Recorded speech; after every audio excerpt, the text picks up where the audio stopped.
Claude, c'est l'autre alternative de ChatGPT, l'une des IA les plus puissantes pour rédiger du contenu et coder. Et Claude 4, c'est le dernier modèle d'IA dont tout le monde parle et qui est en train d'exploser tous les benchmarks. Dans cette vidéo, je vous propose donc un tutoriel complet à la fois sur Claude 4, le fonctionnement de Claude 4, Opus et Sonnet, et plus généralement l'interface de Claude, prendre en main Claude pour la première fois et connaître les différentes fonctionnalités qu'on trouve à l'intérieur pour vous noter un petit peu les différences avec par exemple ChatGPT si vous avez l'habitude d'utiliser ChatGPT. Et même si vous n'avez pas l'habitude d'utiliser des IA ou d'utiliser ChatGPT, finalement ce tutoriel se suffit à lui-même puisque vous pouvez démarrer avec Claude pour vos premiers pas avec une IA générative. Si vous n'êtes pas déjà abonné à cette chaîne et que vous voulez progresser massivement en IA et dans votre productivité, dans la création de contenu, dans du code et dans tout ce qu'on peut faire avec des IA génératives aujourd'hui, abonnez-vous à cette chaîne et sans plus tarder, voici le tutoriel consacré à Claude et en particulier Claude 4. Et surtout n'oubliez pas d'utiliser le chapitrage dans la description de cette vidéo si jamais vous voulez directement aller à certaines parties, par exemple sauter la partie apprentissage de l'interface Claude et des différentes fonctionnalités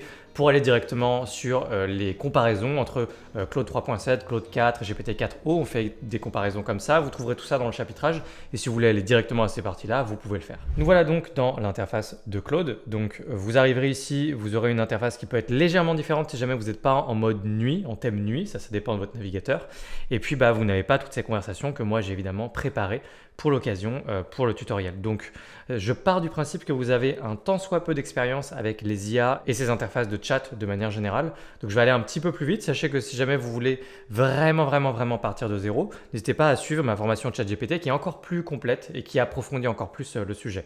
Parce que tout ce qu'on apprend dans ChatGPT, il y a 50-70% qui est valable aussi pour Claude. Donc ça reste intéressant. Donc ici, j'ai toutes mes conversations à gauche. Je vais pouvoir cacher la petite sidebar juste ici avec toutes mes conversations et me concentrer juste ici sur ma boîte de dialogue qui me permet d'écrire mon premier prompt sur Claude. Donc vous allez pouvoir poser absolument toutes vos questions ici.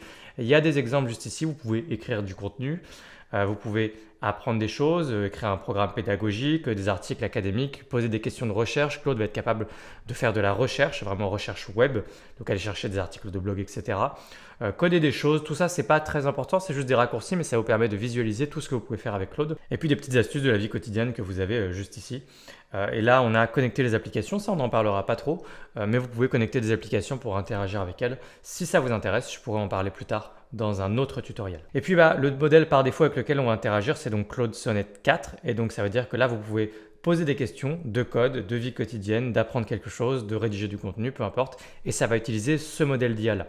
Et donc vous avez différents modèles qui sont disponibles. Sachez qu'ici j'utilise le mode pro, enfin le forfait pro. Et donc là ce que je vais faire maintenant c'est vous expliquer les différences entre la version gratuite et pro de Claude pour que vous puissiez bien comprendre. Vous, si vous continuez de suivre ce tutoriel avec la version gratuite, il va vous manquer 2-3 choses. Vous avez l'essentiel mais vous n'avez pas tout. Donc en l'occurrence au niveau des modèles, il y a deux nouveaux modèles chez Claude que sont Claude Opus 4 et Claude Sonnet 4. Claude Sonnet 4 va être le modèle généraliste, celui que vous allez utiliser au quotidien pour gérer votre emploi du temps, pour poser des questions, pour rédiger du contenu, etc.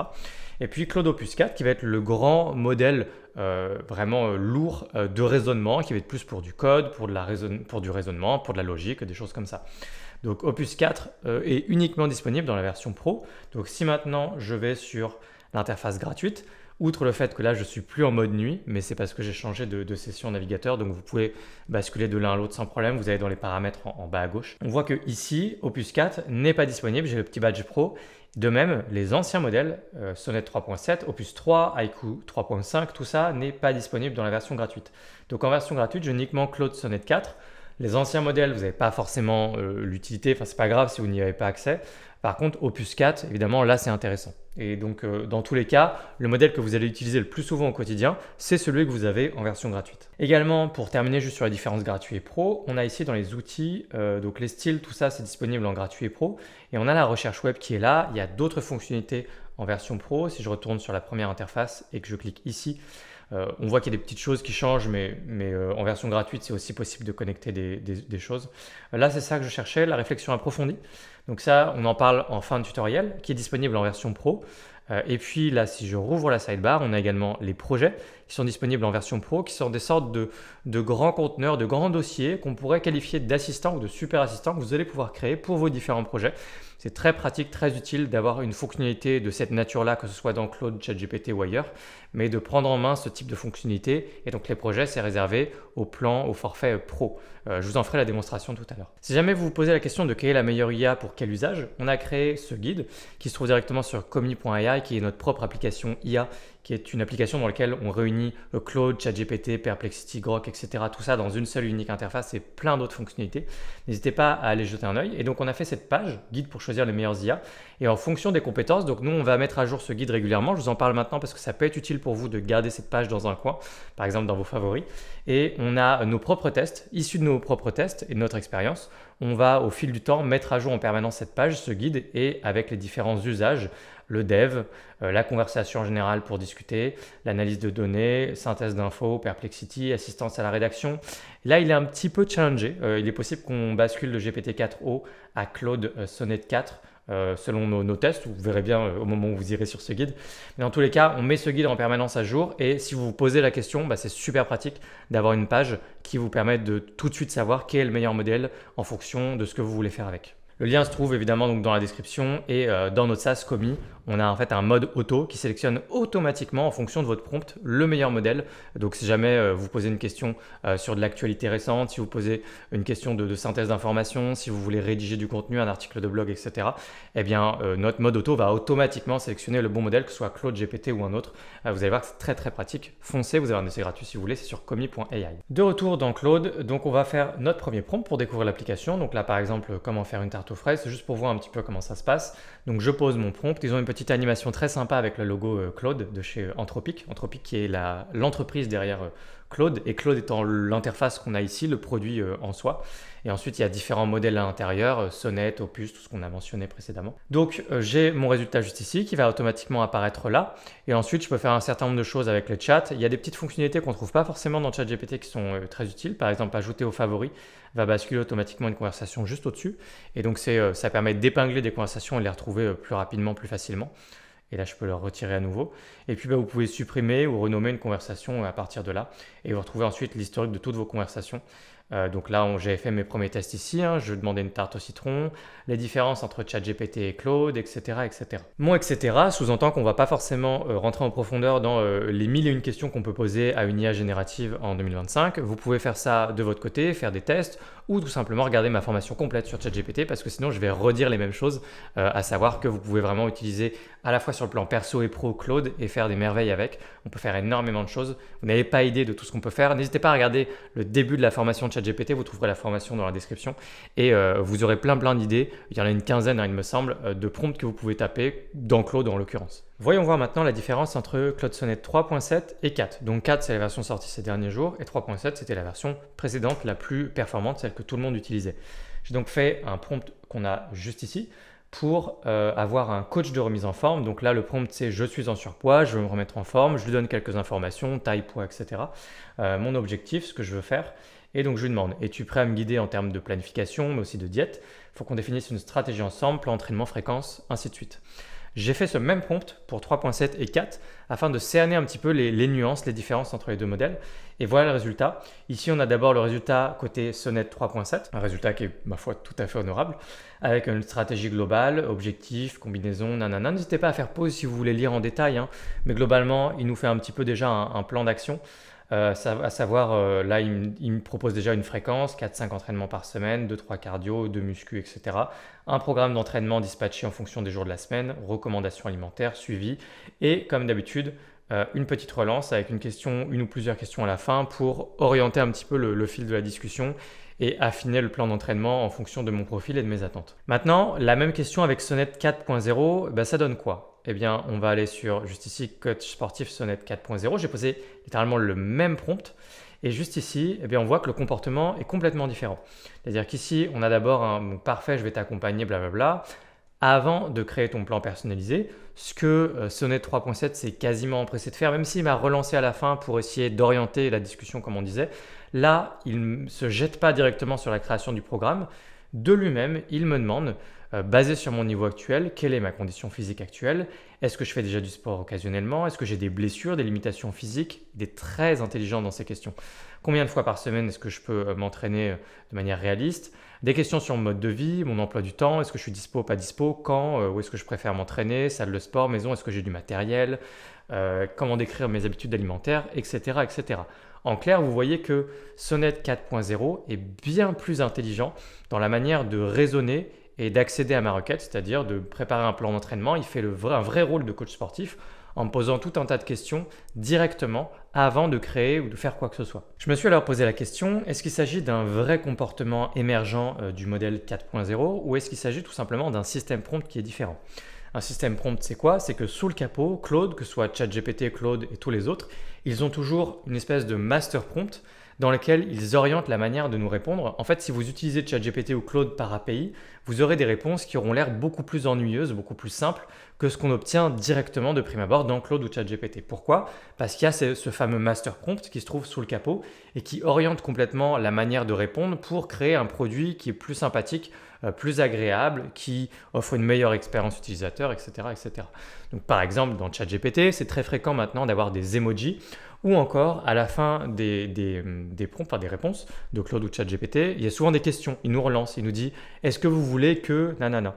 Et bien ça, le fait que automatiquement à la fin ils rebondissent, ils posent des questions pour continuer un peu la discussion, pour pousser à la discussion, c'est typiquement le résultat de système prompt. C'est des choses qu'on peut faire un petit peu sous le capot de manière cachée, qui va créer une meilleure expérience utilisateur et qui peut donner l'impression à l'utilisateur qu'on est passé de GPT-3 à GPT-5.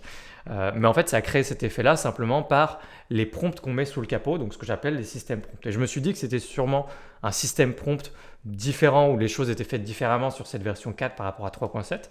Je me suis renseigné, il semblerait que non.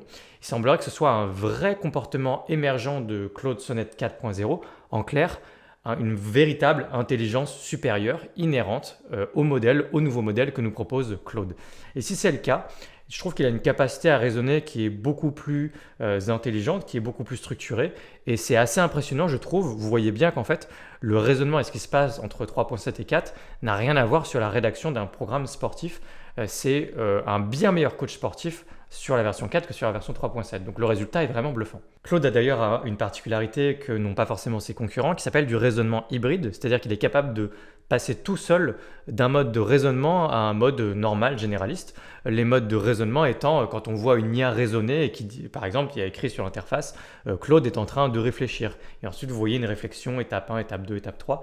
Et Claude, les produits autour de Claude en général, sont capables de raisonnement hybride, ce que n'est pas forcément capable de faire la concurrence. C'est-à-dire qu'il déclenche tout seul le fait de faire du raisonnement quand il le juge nécessaire. Du coup, j'ai eu envie de comparer Claude Sonnet 4.0 à GPT-4o. Et donc, j'ai fait exactement le même prompt, le fameux prompt de remise en forme qu'on trouve juste ici. Et voilà le résultat sur 4o. Donc ici, j'ai, comme je vous le disais avant, typiquement, ce qu'on voit beaucoup sur ChatGPT, c'est l'utilisation assez intensive des emojis qu'on voit souvent par exemple au niveau des titres comme ça, c'est assez fréquent. On a un résultat qui est assez agréable et structuré. Néanmoins, on n'a pas cette approche vraiment très méthodique qu'on a sur Sonnet 4.0 ici sur la création du plan d'entraînement, à savoir poser toutes ces questions avant. 4.0 ne nous pose pas ces questions. Alors évidemment, il y a toujours l'art de faire du meilleur prompt engineering, de poser de meilleures questions et on peut l'orienter, le pousser à nous poser des questions, etc. Mais l'idée, c'était vraiment d'avoir le même prompt de base et de tester pour voir le comportement entre les différents modèles. Donc là, on ne peut que constater que 4o est un petit peu en dessous de Sonnet 4.0 en ce qui concerne en tout cas ce prompt-là et le fait de jouer un coach de remise en forme. Il y a un petit peu de forme qui est assez sympathique au niveau par exemple juste ici du tableau. On a d'office un tableau avec un exemple de tableau en fait avec un exemple de semaine type, lundi, mardi, etc.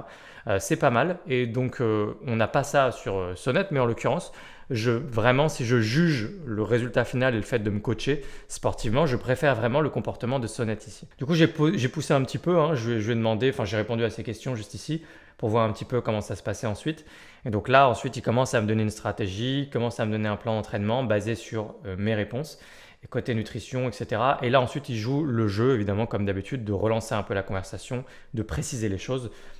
Est-ce que tu veux qu'on commence par définir ta première semaine d'entraînement ou tu préfères d'abord parler de nutrition? Donc on voit bien que c'est supposé être une discussion et pas juste un résultat à un instant T. Donc je ne peux pas juste normalement juger uniquement ce résultat puisqu'on est censé continuer ensemble, bâtir le programme, etc. etc. Voilà, sinon je pouvais également faire le même trajet ici.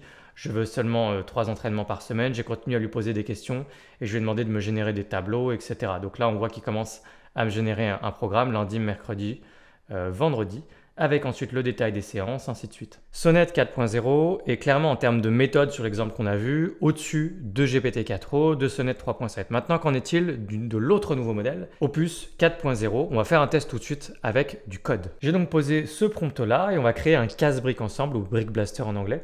Donc un casse-brique, c'est le petit vaisseau qui se déplace et qui renvoie la balle. Vous allez le voir dans un instant de toute façon parce que Claude a une prévisualisation de notre code. C'est une fonctionnalité qui s'appelle les artefacts et c'est absolument magique. Vous allez voir ça tout de suite. Donc casse-brique qui se base sur les éléments naturels, feu, air, foudre, etc. Dizaines de niveaux. Je vous donne quelques détails. Si vous voulez créer un vrai casse-brique avec un maximum de contrôle sur ce que vous faites, normalement votre prompt il est hyper long et vous donnez beaucoup d'instructions. Là, c'est pas le cas. Lorsqu'on casse des briques, on arrive à récupérer des bonus, capacités spéciales, etc. Bref, je lui ai décrit le jeu. La première chose à noter, dans Sonnet 3.7, la fenêtre de contexte est trop réduite et il a fallu que je relance à un moment, c'est-à-dire que ça s'est arrêté tout seul, la génération du code s'est arrêtée toute seule et il a fallu que je clique sur un bouton, c'est écrit continuer, pour pouvoir continuer la rédaction du code. Ce n'était pas arrivé avec Sonnet 4.0. Donc ça, c'est la première chose à noter. Donc si on veut voir le résultat, une fois que j'ai cliqué sur continuer et qu'il est allé au bout, donc on va ouvrir la fonctionnalité dans Claude qu'on appelle des artefacts, c'est-à-dire qu'à tout moment, Claude peut décider tout seul d'ouvrir une sorte de split screen où vous pouvez donner vos instructions à gauche et avoir le résultat visible à droite. C'est valable pour de la rédaction, c'est valable pour rédiger des documents et c'est valable aussi pour du code et prévisualiser votre code, que ce soit la création d'une page web par exemple, ou bien la prévisualisation d'un petit jeu vidéo comme on vient de faire. Donc pour ouvrir l'artefact, juste à cliquer ici, vous avez une petite animation comme ça. Donc je clique dedans, on va ouvrir le split screen et j'ai mon jeu qui est visible ici. Donc le jeu s'appelle apparemment Element Breaker et je veux cliquer sur commencer et là vous voyez qu'est-ce qui se passe? Bah rien. C'est-à-dire que le jeu ne fonctionne pas. Donc ça c'est intéressant parce que figurez-vous qu'avec Sonnet 4.0, eh bien ça n'est pas arrivé. C'est-à-dire que le jeu a fonctionné du premier coup. Nul doute qu'on peut continuer de prompter, de donner des instructions et de lui dire que ça ne marche pas pour corriger le problème, mais je voulais quand même laisser le problème en l'état pour vous montrer que du premier coup, le jeu n'a pas tout de suite marché, c'est-à-dire que là je clique sur commencer et il ne se passe rien. Alors que si je vais sur mon test avec Opus 4.0, juste ici, eh bien le jeu fonctionne. Je vais cliquer juste ici et j'ai un magnifique jeu. Alors attendez, je ne vais pas vous spoiler, hop, j'arrête tout de suite ça, juste pour vous montrer quand même étape par étape. Là, on a testé le casse-brique avec Sonnet 3.7, ça ne fonctionnait pas du premier coup. Et ensuite, j'ai testé avec l'ancien modèle d'Opus qui est le modèle 3.0. Le modèle 3.0 ne fonctionne pas instinctivement en déclenchant la fonctionnalité d'artefact, c'est-à-dire la possibilité de prévisualiser notre code à droite sous un format split screen. Donc là, du coup, tout ce que j'ai dans Opus 3.0, c'est le code ici. Alors peut-être que ça fonctionne, je ne sais pas, mais dans tous les cas, je me retrouve juste avec du code. Donc on voit bien la limite d'Opus 3.0 et peut-être qu'on voit la limite de Sonnet 3.7 pour générer un casse-brique. Donc si on passe maintenant sur le modèle de génération de code peut-être le plus puissant du marché selon Claude, selon Anthropic, Opus 4.0, le casse-brique, on rouvre la fonctionnalité d'artefact qui est juste ici. Donc vous comprenez maintenant comment re-rentrer dedans. C'est-à-dire que s'il déclenche artefact tout seul, vous voyez qu'en fait ça, il le déclenche tout seul, ça a créé ça tout seul. Et ensuite vous retournez dans une conversation, vous cliquez dessus et ça rouvre ce split screen. Et donc là, je vais pouvoir jouer à mon casse-brique et c'est juste incroyable. Enfin, je veux dire, ce casse-brique a l'air juste trop bien. J'ai joué 2 niveaux. C'est un vrai casse-brique, je pense qu'il y a vraiment... du coup, je suis obligé de jouer un petit peu. Il y a vraiment une dizaine de niveaux. Et j'ai des capacités spéciales. Donc par exemple, là, l'eau, ça peut ralentir. Je ne vais même pas demander, je n'ai pas précisé les capacités, mais l'eau va ralentir la balle. Regardez. Donc là, je clique sur Q, je l'ai fait, je crois. Et ça ralentit la balle. Donc là, attendez, je le refais parce que j'ai l'impression de ne pas avoir vu. Là, vous voyez, ça ralentit la balle pendant 5 secondes, ce qui me donne plus de contrôle sur la balle, donc c'est plus simple. Et les boules de feu, sinon, enfin les briques de feu peuvent me déclencher des bonus en rapport avec du feu. Et donc ça me permet d'envoyer ensuite plein de balles enflammées, etc. Le jeu est trop bien. J'ai beaucoup joué à des casse-briques quand j'étais plus jeune. Et ça fonctionne complètement. Je suis allé jusqu'au niveau 2 où il y avait des briques de glace, etc. Enfin, c'est juste incroyable, quoi. J'ai du mal à croire en fait que juste j'ai demandé et on m'a servi ça sur un plateau alors que ce jeu n'existait pas quelques secondes auparavant. Il a mis quelques minutes à me coder ce mini-jeu, pas plus. Je peux cliquer à tout moment juste en haut à droite sur publier et copier ce lien et je peux récupérer ce lien juste ici que je peux ensuite partager à n'importe qui veut jouer à mon casse-brique. Voilà, j'ai mon casse-brique juste ici et je peux du coup faire une petite démo, je peux jouer. Évidemment, il va falloir améliorer des choses, mettre les compétences comme ça devant mon petit vaisseau, ça va pas du tout. Mais en tout cas, le jeu fonctionne juste trop bien. Donc j'ai bien envie à un moment de le tester jusqu'au bout et de faire les 10 niveaux. Opus 4 a donc codé mon jeu du premier coup, a fait preuve de beaucoup d'initiatives avec des idées de capacité qui sont tout à fait appropriées en fonction des éléments, feu, air, etc. Il m'a généré ça du premier coup et le jeu est plutôt joli en plus dans sa DA, dans sa direction artistique. Bref, c'est juste incroyable. Et ça, c'est la magie d'Opus 4. Et on n'a pas réussi, on n'est pas arrivé à ce résultat-là avec Sonnet 3.7 ou Opus 3.0. Sonnet 3.7 aurait sans aucun doute pu faire mon Brick Blaster et avoir l'artefact pour prévisualiser. Seulement, j'avais l'impression que le jeu était un petit peu moins beau de prime abord. Après, c'est peut-être une question de goût, vous me direz. Mais ça avait l'air quand même un chouïa moins beau, l'aperçu qu'on a juste ici. Vous voyez que ça a l'air quand même... Non, c'est juste objectivement, le jeu est forcément moins beau. Ça se voit tout de suite, on aperçoit derrière. Voilà, donc Opus 4, vous pouvez le déclencher à tout moment. Hein. Vous avez juste sur Claude Opus 4. Évidemment, vous avez un nombre limité d'usages. Même dans le plan professionnel, vous ne pouvez pas taper dedans 50 fois par jour. C'est le modèle le plus cher et le plus puissant d'OpenAI à réserver pour eh bien, typiquement des sessions de code comme ça, par exemple, ce sera vraiment parfait. Sinon, tout ce qui est logique et raisonnement, ça va être super intéressant d'aller vers Opus. Pour tout le reste et pour les usages du quotidien, vous allez rester sur Sonnet 4 qu'on a vu au début, qui servait pour eh bien, la génération d'un programme de sport par exemple, mais qui va servir également pour tout ce qui est réseaux sociaux et rédaction de contenu. Donc pour tout ce qui va être rédaction de contenu, on peut par exemple aller sur l'exemple ici du thread Twitter que j'ai voulu écrire et on va comparer du coup juste ici Sonnet 3.7 avec Sonnet 4 pour voir là aussi l'évolution. Et on va le voir également avec GPT-4o. Donc là, on a mon prompt d'origine. Rédige-moi une série de tweets sous la forme d'un thread Twitter X sur l'état du système de santé en France avec un ton révolté, série d'anecdotes réelles. Donc là, je dis réel, ça veut dire que je veux qu'il fasse des recherches web, qu'il aille chercher des articles de blog et qu'il me donne des anecdotes qui sont sourcées à mettre dans le thread. Le thread étant donc tweet 1, 2, 3, 4, 5 pour ceux qui connaissent X. Sourcé sur le web qui illustre le système, que le système va mal. Un ton parti pris un peu militant, un peu vindicatif et nécessaire pour un thread impactant. D'abord le résultat sur Sonnet 3.7 juste ici, je vais vous rédiger blablabla et là on commence à voir tout son raisonnement. Donc là d'abord on a les sources, tout ce qu'il a été recherché sur le web pour rédiger le thread Twitter. Ensuite, on a juste ici le déclenchement automatique de la fonctionnalité d'artefacts. Donc les artefacts, ça ressemble beaucoup aussi à ce qu'on appelle des canevas dans ChatGPT. Et dans ChatGPT, il faut lui dire fais-moi un canevas. Si vous voulez là qu'il vous fasse un thread Twitter en canevas, c'est possible. On va le voir juste après, j'avais fait un exemple. Mais il faut le lui dire, il faut l'activer en un clic. Donc là, typiquement, si j'active ici, ce sera plus intéressant. Enfin, tout simplement parce qu'on ne peut pas voir le résultat. Le résultat est juste dans l'artefact. Donc là, on a le tweet numéro 1, 2, 3, on voit. Donc là, c'est très bien structuré. Et on a quelque chose qui est assez naturel. Là aussi, je vous invite à faire pause si vous voulez lire, parce que si je le lis en vidéo, ça va être juste chiant à regarder, je pense. Mais en vrai, c'est très bien écrit, c'est assez naturel et ça fonctionne bien. Donc là, par exemple, on voit le thread le numéro 3. Pendant ce temps, nos hôpitaux publics s'écroulent. Déficit record de 2,4 milliards d'euros. Donc il y a un enchaînement vraiment pendant ce temps, vous voyez, juste après avoir eu. Je n'ai plus une citation là par exemple. Jacqueline témoigne, peut-être un peu caricaturale, je ne sais pas. Mais je n'ai plus de médecin traitant. Après, si elle s'appelle vraiment Jacqueline du coup. J'ai plus de médecin traitant depuis décembre, on est obligé d'aller aux urgences, blablabla. Des millions de Français vivent ce cauchemar au quotidien. Pendant ce temps, nos hôpitaux publics s'écroulent, déficit record, etc. Vous voyez que c'est très bien écrit, naturel. C'est juste bien, quoi. C'est vraiment utilisable. Je veux dire, vous pourriez prendre ce contenu-là. Il a été sourcé, je vous invite à vérifier les sources. Toutes les sources se trouvent dans les instructions à gauche. Tout est sourcé juste ici. Vous pouvez cliquer sur tous les liens et aller vérifier absolument toutes les infos de ce thread. Ou vous y allez les yeux fermés si vous lui faites confiance. À force d'habitude de travailler avec ces outils-là, si 100% du temps où il source des anecdotes comme ça, c'est vrai et que ça fonctionne bien et qu'il n'y a pas d'hallucination, bah vous allez finir par lui faire confiance et juste ne plus vérifier les sources, mais faites-le au moins au début. Et là, vous voyez qu'il y a toutes les sources là, en 3 étapes, et ensuite vous avez la possibilité de continuer dans cette partie-là à lui donner des instructions et à modifier telle ou telle partie, etc. Donc vraiment, cette fonctionnalité d'artefact, très très pratique, très puissante. Ensuite, on a le résultat avec Sonnet 4.0. Donc là, juste ici, je lui ai posé la question. Là, on voit qu'il commence à faire tout un raisonnement.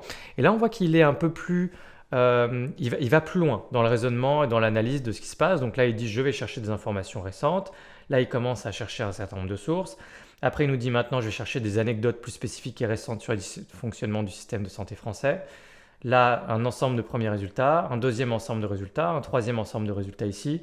Maintenant, je vais créer le thread, etc. Donc, il y a un petit peu plus d'étapes. On sent qu'il y a plus de profondeur dans ce qu'il fait dans Sonnet 4.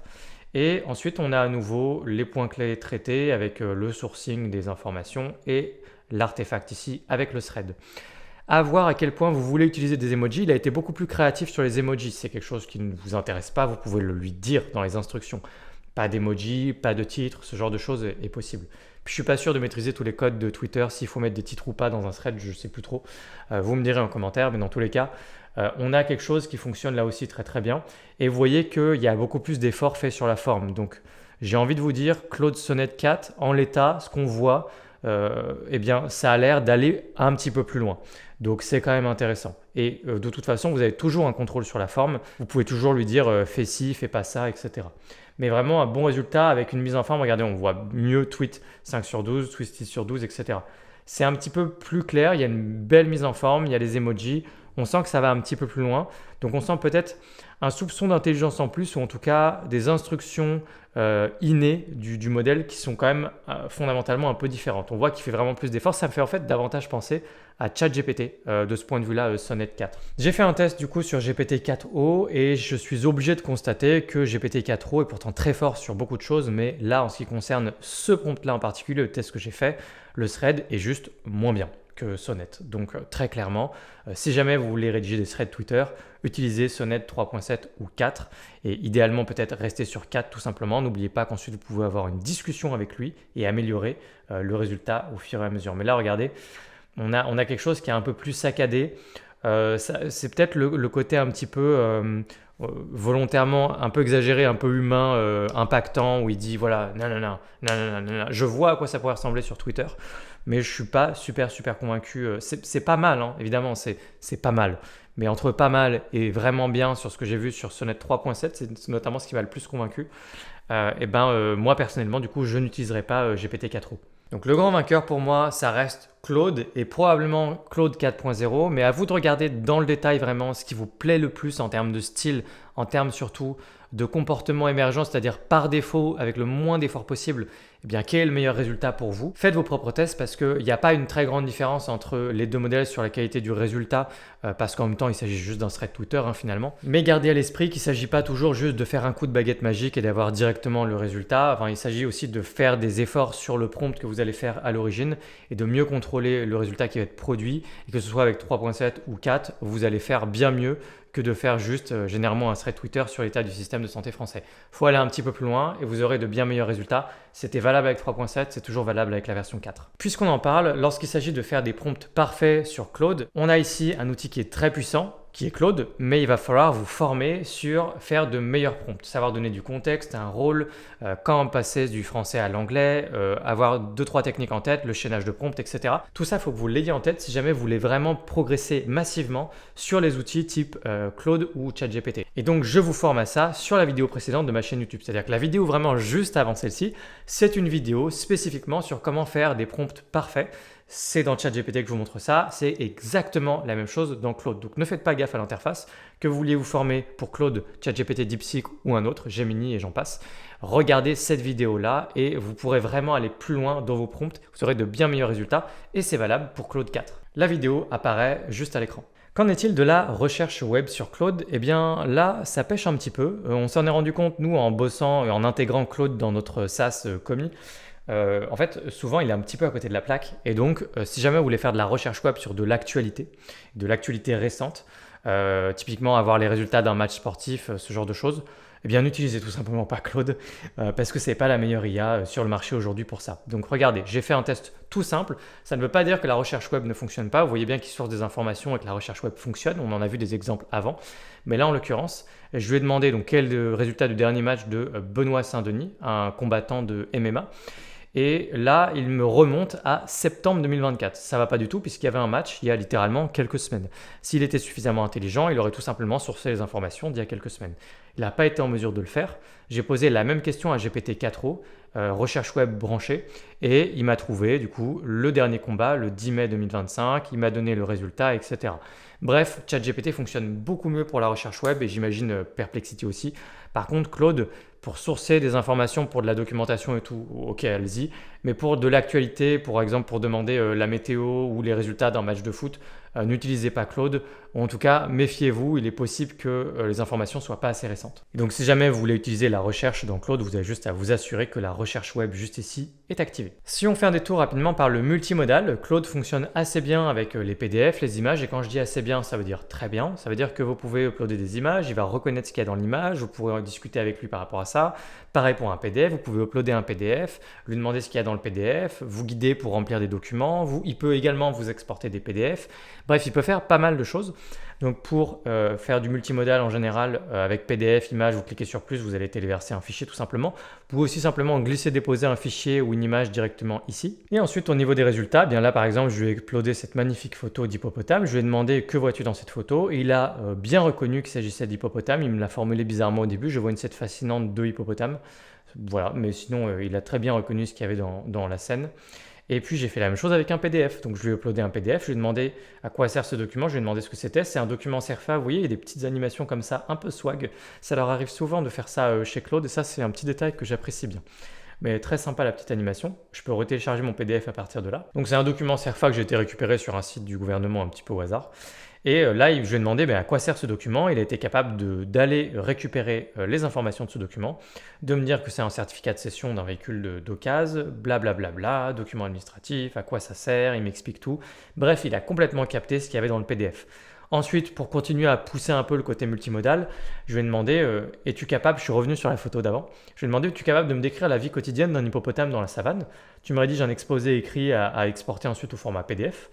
Et pense à inclure la photo des deux hippopotames. Alors ça j'ai tenté, mais ça c'était un coup de poker, donc en l'occurrence il n'a pas fait ça. Mais sinon il m'a vraiment rédigé un exposé sur les hippopotames. Donc là on ouvre la fonctionnalité artefact et j'ai tout mon exposé à droite, donc le document qui m'a produit. Je peux littéralement copier-coller ça et encore plus simple, donc là je peux cliquer sur copier. Et encore plus simple, je peux enregistrer sous PDF ou télécharger au format Markdown directement tout le fichier. Donc là, enregistré en PDF, c'est juste magique. Donc le multimodal, vous voyez, Claude connaît ça très très bien. Si jamais, tant qu'on est dans le mode artefact, vous voulez aller un petit peu plus loin avec ce mode-là, sachez que vous pouvez lui préciser à des endroits du code ou de votre texte quand vous voulez modifier des choses. Par exemple ici, je peux sélectionner ça, cliquer sur améliorer, donner des instructions. Par exemple, je peux lui dire supprime-moi cette partie. Vous cliquez sur mettre à jour par exemple et hop, donc les instructions vont apparaître ici. Vous voyez que je l'ai déjà fait quelques fois juste ici. Et il va par exemple automatiquement supprimer cette partie. Donc vous pouvez prompter uniquement certains endroits de votre texte ou votre code. Ça fait partie des fonctionnalités du mode artefact qui sont vraiment intéressantes. L'une de mes fonctionnalités préférées dans Claude s'appelle les styles. C'est un outil qui est très puissant et qui est sous-estimé. La première fois qu'on le découvre, on se dit tiens, c'est utile. Et puis ensuite, on prend la mesure, la portée de tout ce qu'on peut faire avec les styles et on se rend compte que c'est un outil fascinant qui pave la voie à quelque chose où on espère ils iront encore plus loin à l'avenir. Mais c'est déjà très intéressant. Laissez-moi vous montrer exactement en détail de quoi il s'agit. Alors les styles, c'est quoi? Eh bien, c'est la petite fonctionnalité cachée juste ici. Avec la petite plume, utilisez le style et vous avez un certain nombre de styles qui sont déjà proposés par défaut qui vont vous donner une première indication sur à quoi ça sert. Je pense que c'est assez clair. Il s'agit de donner des petites instructions en sous-texte. À chaque fois que vous allez utiliser Claude, eh bien, vous allez vouloir une réponse qui est soit normale, donc c'est-à-dire vous ne faites rien, soit une réponse qui est plus concise, plus courte. Donc ça, c'est pour les gens plus pressés. Et là, déjà, rien que ça, c'est déjà très très pratique d'avoir en un clic la possibilité de pivoter le style. J'ai pas réussi à claquer des doigts, c'est pas grave. Pivoter le style pour avoir des réponses qui sont toujours beaucoup plus courtes et qui vont à l'essentiel, parce que des fois, les IA, ils sont trop bavardes et c'est chiant. Donc super pratique de se mettre par exemple en mode concise et ensuite vous posez votre question et vous allez avoir une réponse qui est beaucoup plus courte, qui est plus synthétique et ça c'est vachement bien quand même. Et donc là on a normal, concise, explanatory, c'est-à-dire vraiment plus pédagogique, qui explique davantage et puis plus formel. Donc ça peut servir dans plein de cas de la vie de tous les jours. Là, c'est pour ça qu'on a ces 4 styles par défaut. Ça, c'est pas un style par défaut, vous allez vite comprendre. Mais du coup, on a les 4 styles par défaut et ensuite vous pouvez créer les vôtres. Et donc, ça donne quoi? On a avec et sans style concis. Ici, sans style concis, du coup, je lui ai demandé comment planter des choux. Il m'a fait une réponse qui, ma foi, finalement, n'est pas si longue que ça. Qui n'est pas non plus hyper synthétique, mais qui est un petit peu, c'est quand même un gros pâté. Mais voilà, c'est pas si long. Mais quand même, on a donc ce résultat-là. Et donc, avec style concis, vous voyez que là, j'ai sélectionné le style concis et le résultat n'a rien à voir. Alors, je pense que de manière générale, quand vous posez des questions, ça peut faire des réponses encore plus courtes aussi. Vous avez testé, ça va dépendre des questions que vous lui posez. Mais dans tous les cas, ça va être soit plus synthétique avec plus des bullet points ou des choses comme ça, bien améliorer la lisibilité et la scannabilité du texte pour aller plus vite. Soit c'est juste une petite réponse plus courte. Je pense que ça va dépendre de la manière dont vous créez votre prompt. Mais là, du coup, comment planter des choux, on se retrouve avec quelque chose qui est bien plus synthétique, hein, vous en conviendrez, c'est-à-dire plutôt qu'un enchaînement de paragraphes, on a un enchaînement de petites bullet points, prep, plantation, entretien. C'est mieux fait comme réponse, clairement. Et ça, c'est le résultat du style concis. Donc le style par défaut qui est proposé, que vous avez déjà, et c'est dispo dans Claude en version gratuite. Donc le style concis, vous pouvez vous amuser comme ça avec les autres styles. Et surtout, ce que vous pouvez faire, c'est créer les vôtres. Et au départ, moi, je me suis dit les styles, on va pouvoir créer des styles différents, mais après, il n'y a pas 50 styles à créer, c'est-à-dire, plus argumentatif, plus court, plus explicatif, plus formel, avec du vouvoiement, etc. C'est bien. Mais du coup, il n'y a pas 50 styles à créer. Et puis après, j'ai réalisé, en fait, en me formant, tout simplement, que puis j'ai fait des petits tests, et je me suis dit, mais en fait, on peut aller vraiment plus loin. On peut reproduire votre style. Et votre style, c'est pas juste faire plus court ou plus long. Votre style, c'est réécrire votre plume, votre patte. Écrire comme vous. Et ça, c'est clairement l'objectif des styles de Claude. Même si ils auraient pu aller plus loin, et vous allez voir que c'est à la fois très cool et en même temps il y a des limites, mais c'est clairement ce qu'ils ont voulu faire. C'est-à-dire vous faciliter la vie pour pouvoir reproduire votre style, pour avoir moins l'impression que c'est une IA qui écrit du contenu, mais que ce soit vous qui écrivez du contenu dans votre style. C'est à ça que servent les styles. Donc ici, vous voyez que j'ai fait un style LinkedIn. Pourquoi LinkedIn? Tout simplement parce que j'ai pris en exemple un post sur LinkedIn et l'idée était de créer un assistant pour pouvoir écrire mes posts LinkedIn à ma place, qui écrit mes posts LinkedIn avec mon style, ma façon d'écrire. C'est ça que j'ai voulu faire. Donc vous comprenez maintenant l'idée, c'est-à-dire vous pourriez créer un style différent en fonction de si vous voulez écrire des posts sur Twitter, si vous voulez écrire des posts sur LinkedIn, si vous voulez rédiger des articles de blog, si vous voulez écrire des mails dans un ton formel, etc. Vous pouvez vous créer toute une série de styles qui écrit à votre style, du coup, votre façon. Et donc, il va évidemment falloir nourrir l'IA, entre guillemets, c'est-à-dire lui donner un premier exemple pour qu'il capte votre style et qu'il l'enregistre dans un style ici. Donc, laissez-moi vous montrer comment ça marche. Donc ici, je vais cliquer sur créer et modifier les styles. Il y a les styles qui sont prédéfinis, vous pouvez cliquer dessus et il va vous expliquer là dans les grandes lignes en quoi ça consiste. Mais ça, c'est juste une sorte de résumé par IA. C'est pas ça le prompt en réalité. Le prompt, il est dessous. Mais là, je ne peux pas le modifier ici parce que c'est les prompts qui sont prédéfinis. Les 3 que vous avez ici, je ne peux pas les modifier. Il n'y en avait pas 4 juste avant, je ne sais plus. Par contre, ceux que vous créez vous-même, vous pouvez évidemment les modifier. Donc là, j'ai créé un style LinkedIn. Je vais cliquer dessus. Là, il fait son propre résumé du style et vous explique justement ici que ça, c'est pas ça, hein, l'instruction, le prompt sous-jacent. En fait, ce qui va se passer, c'est que vous allez lui donner une source. Ça va être du coup, dans cet exemple-là, un post LinkedIn par exemple. Il va capter votre style et il va en créer une sorte de master prompt, enfin de prompt en tout cas, spécifique à ce style-là. Ce prompt qui a sous le capot va servir ensuite pour personnaliser les réponses quand vous utilisez ce style-là dans des conversations Claude. Donc, le prompt dessous, c'est quoi? Quand vous cliquez ici sur Options, modifier le style manuellement. Ici, ce que vous voyez là, c'est le vrai prompt qui a caché dessous. C'est ce prompt-là qui a été fait par Claude, c'est-à-dire que moi, je n'ai pas rédigé tout ça. Je n'ai rien fait du tout. Moi, je vais revenir en arrière. Je lui ai donné un exemple de post LinkedIn et il en a tiré de lui-même un style et donc un prompt. Ensuite, moi, j'ai donné à ce style le nom LinkedIn pour m'y retrouver dans mes styles. Et ensuite, je peux l'utiliser, tout simplement. Donc là, comment vous faites pour créer un style? Je vais vous montrer. Vous cliquez sur plus, non, juste ici à côté. Vous cliquez sur utiliser le style, créer et modifier les styles, créer un style personnalisé. Je peux lui donner un nom, alors ce sera juste après. Donc là, vous voyez au niveau des instructions, il y a plusieurs façons de faire. Vous pouvez soit glisser-déposer des documents, donc typiquement un post LinkedIn, ou donc là, ce qu'on va faire, c'est par exemple un assistant pour écrire sur Twitter, par exemple, ou X. Donc on va faire ça. Enfin, dans l'idée, on va continuer avec cet exemple. Et donc là, vous pouvez simplement ajouter un exemple d'écriture, c'est-à-dire importer depuis l'appareil, vous importez un PDF ou quelque chose comme ça. Et donc il y a vos tweets à l'intérieur qui servent en exemple. Ou coller le contenu du texte. Vous pouvez coller directement le texte ici de votre exemple. Ou au lieu de cela, vous cliquez juste ici. Au lieu de cela, décrivez le style. Donc là, vous le décrivez directement de vous-même. Moi, je ne suis jamais passé par cette option-là directement. Mais il y a plusieurs façons en fait d'arriver au résultat de vouloir créer un style.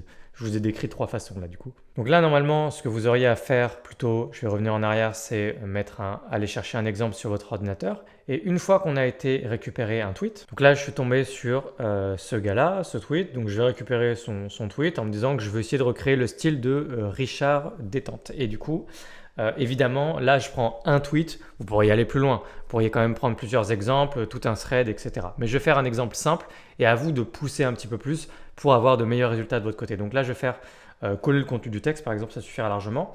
Créer un style, il va analyser le tweet que je viens de lui donner et il va en définir un style. Et ensuite ce style, je vais pouvoir le modifier par IA plutôt que de modifier le prompt qu'il y a dessous.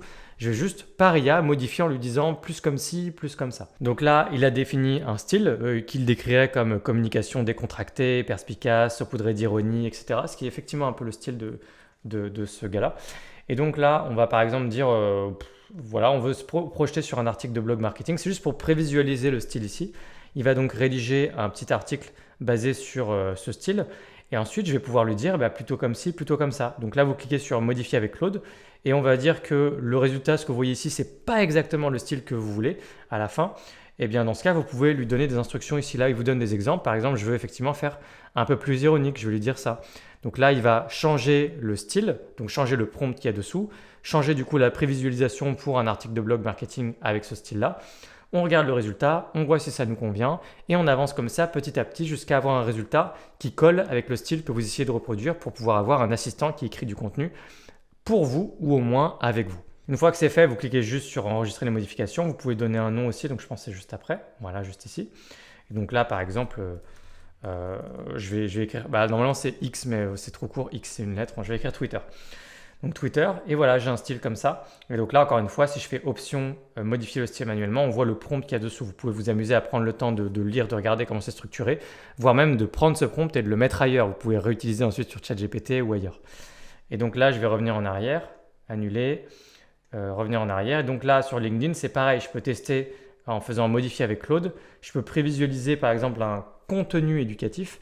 Et ensuite, tester, voir un petit peu à quoi ça ressemble, est-ce que c'est mon style ou pas, et puis ensuite le modifier ici. Donc c'est ce que j'ai fait juste avant, quand j'ai préparé cette vidéo. Je lui ai dit, fais-moi un contenu un peu plus aéré, un peu moins sensationnel, etc. Donc je lui dis ça directement ici.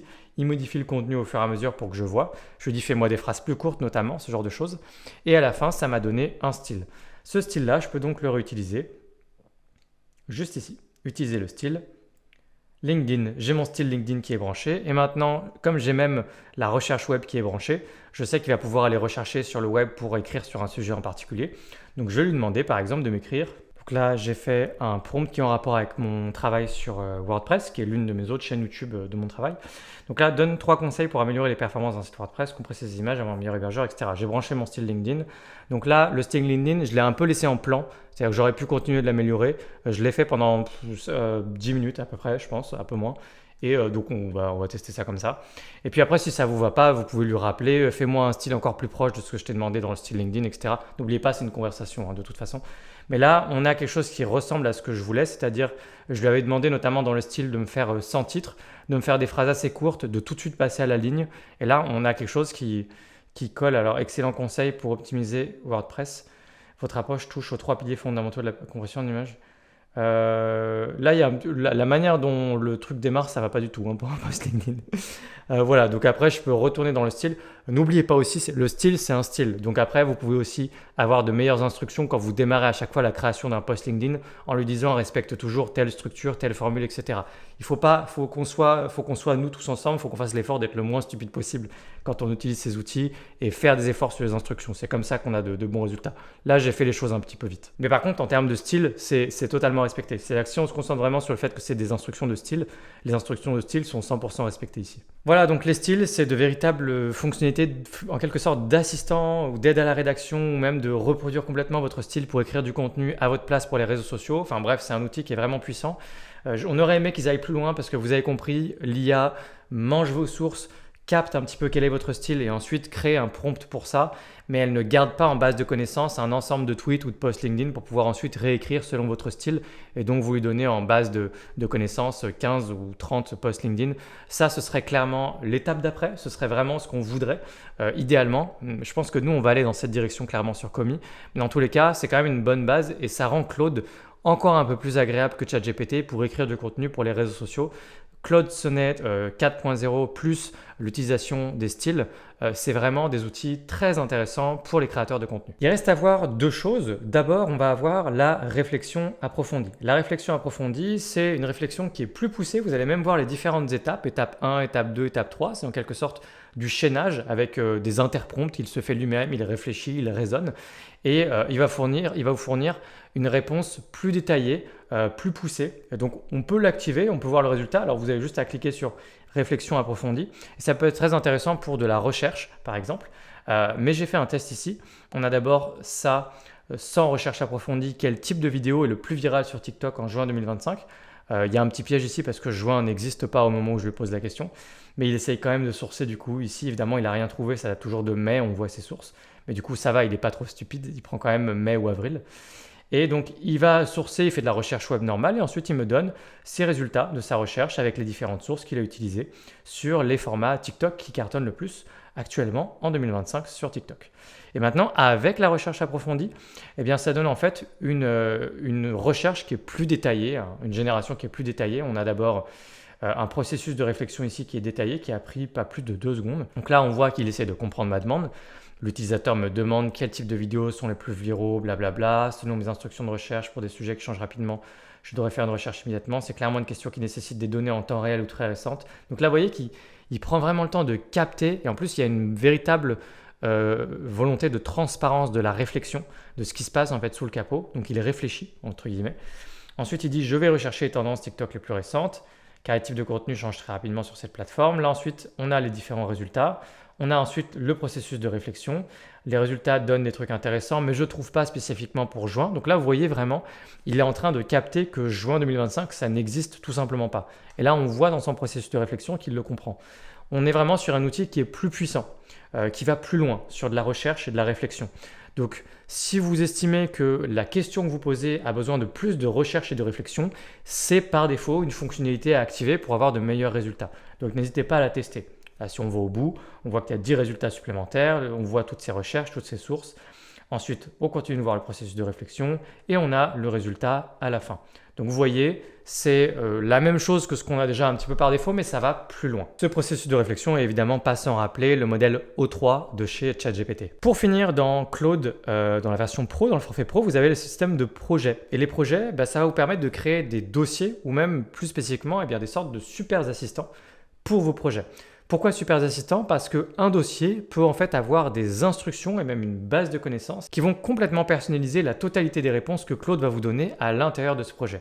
Ce qui fait que vous pouvez donner des instructions sur un projet, sur un client, sur une entreprise, sur ce que vous voulez. Ces instructions vont changer absolument tout ce qui se passe à l'intérieur du projet et ça vous crée de super assistants auxquels vous pouvez donner un rôle par exemple. Si ça peut être un rôle de cofondateur virtuel pour une entreprise, ce que moi j'ai fait pour de l'aide à la décision stratégique, ou ça peut être simplement les instructions autour d'un projet client et vous donner un maximum d'informations par rapport à un client. Comme ça, ensuite, l'IA, elle est là pour vous aider à prendre les meilleures décisions par rapport à ce client-là dans votre activité de freelance, par exemple. Donc ici, il suffit de créer un projet. Vous cliquez sur « Nouveau projet » et vous pouvez lui donner un nom et une petite description. Cette petite description n'est pas l'instruction. Voilà, moi, je me suis fait avoir, donc je vous le dis. Là, vous cliquez ici, par exemple, sur un projet déjà existant, moi, mais ensuite, on va se retrouver dans la même interface. Donc là, j'ai mon projet pour WP Origami. Et ensuite, à l'intérieur de ce projet-là, j'ai à nouveau donc, mon chat. Je vais pouvoir poser toutes les questions que je veux, etc., etc. Mais la particularité, c'est ce qui se passe sur votre droite, à savoir les connaissances autour de ce projet-là. Et les connaissances, ça passe par deux choses. Tout ce que vous pouvez uploader en base de co, donc les PDF, les documents, tout ce que vous pouvez uploader ici directement. Et les instructions ici, texte, vous pouvez donner directement des instructions texte. Donc c'est ce que j'ai fait. Donc là, si je clique là-dessus, là, ici, vous pouvez mettre des instructions pour ce projet-là. Donc là, je lui ai dit par exemple, tu es mon cofondateur virtuel chez WP Origami. Je vais donner un maximum d'informations sur cette entreprise qui est donc ma vraie première boîte. Et maintenant, du coup, si je lui pose la question, par exemple là, on fait un petit test rapide, je lui dis qui es-tu ? Hop, je lui envoie et il me dit du coup je suis votre cofondateur virtuel chez WP Origami, etc. Donc là, il sait très bien quel est son rôle. Je lui ai donné un rôle du coup et vous voyez que du coup ce rôle va teinter l'intégralité de ses réponses et orienter vraiment les réponses. Et donc pour ce projet-là, vous pouvez avoir des réponses de bien meilleure qualité en utilisant les fonctionnalités de projet pour chaque entité, projet, entreprise ou tout ce que vous voulez. Donc je pense qu'il y a des subdivisions différentes à faire. Par exemple, ce n'est pas toujours pour une entreprise. Vous pouvez créer plein de projets à l'intérieur d'une seule et même entreprise. C'est-à-dire une entreprise, mais vous créez un projet avec un CMO, quelqu'un qui vous aide pour le marketing, un CEO carrément, vous pouvez avoir quelqu'un qui fait le rôle de CEO pour vous. Vous pouvez créer plein de rôles chiefs comme ça, et ça peut être des projets différents parce que vous avez des instructions qui sont différentes, et ça peut donner de meilleures réponses, peut-être par verticale sur votre entreprise, vous pourriez vous organiser comme ça. Ou alors vous faites un seul et unique projet pour l'ensemble de votre entreprise, c'est à vous de voir comment vous voulez utiliser les projets. Et ensuite, je peux revenir au niveau des projets juste ici ou là par exemple. Et donc, n'oubliez pas que vous pouvez cliquer sur plus et importer du contenu depuis votre appareil, contenu texte ou des PDF ou autre. Vous pouvez aller chercher du contenu dans un Google Drive ou sur votre compte GitHub. Et vous avez un max de connaissances ici. Et ensuite, ça personnalise toutes vos conversations. Ici, on les retrouve juste dessous les conversations comme vous le voyez là. Mais ce sont des conversations qu'on retrouve ici également dans l'historique de toutes vos conversations. Donc, si vous passez beaucoup de temps dans Claude, cette fonctionnalité de projet est évidemment totalement indispensable puisque ça vous permet de vraiment personnaliser par rapport à vos usages. Vous avez également la possibilité de donner des instructions à l'échelle de tout votre compte Claude. Vous les retrouvez directement en bas à gauche dans vos paramètres. Mais généralement, on préfère faire ça directement à l'échelle d'un style pour créer des styles spéciaux ou d'un projet pour donner des instructions dans un projet. Mais rarement, on donne vraiment des instructions trop précises à l'échelle du compte entier parce que souvent, quand on a un compte Claude ou ChatGPT, on utilise un petit peu pour tout et rien. Et donc, on évite de donner des instructions trop dirigistes à l'échelle de tout le compte et de toutes les conversations partout. Et voilà, vous savez tout de Claude, de son interface, de ses fonctionnalités, de ses évolutions de Claude 3.7 à Claude 4 et puis également des différents modèles Sonnet, Opus. Et puis aussi, on a fait des comparaisons avec ChatGPT 4o. Donc maintenant, vous connaissez Claude par cœur et vous allez absolument utiliser à la fois le système des projets, mais également les fonctionnalités de style qui, à mon sens, sont les fonctionnalités différenciantes de Claude qui sont super intéressantes. Et puis évidemment, son modèle Claude Sonnet 4.0 qui, comme vous le constatez, tire vraiment son épingle du jeu sur bien des aspects. Il nous a fait un super programme sportif et il a l'air de créer du contenu pour les réseaux sociaux de manière absolument royale, possiblement mieux que ChatGPT 4o. Si vous avez des questions, vous les posez dans l'espace commentaire et je ferai de mon mieux pour vous répondre à tous.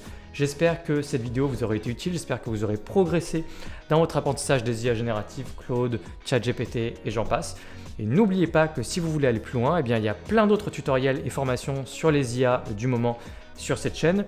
Et je vais vous laisser en particulier sur une autre vidéo, sur un outil qui est très puissant, complètement gratuit et puis qui peut complètement doper votre apprentissage de n'importe quel sujet. C'est un outil bluffant. On est dans mon top 3, j'ai presque envie de dire top 2 des IA que moi-même j'utilise régulièrement. Ça s'appelle NotebookLM. Et si vous n'êtes pas convaincu, si vous êtes sceptique, ou même si vous êtes un peu convaincu, si vous êtes très convaincu d'autant plus, allez voir cette vidéo tout de suite. Je vous retrouve maintenant dans cette vidéo tutoriel sur NotebookLM.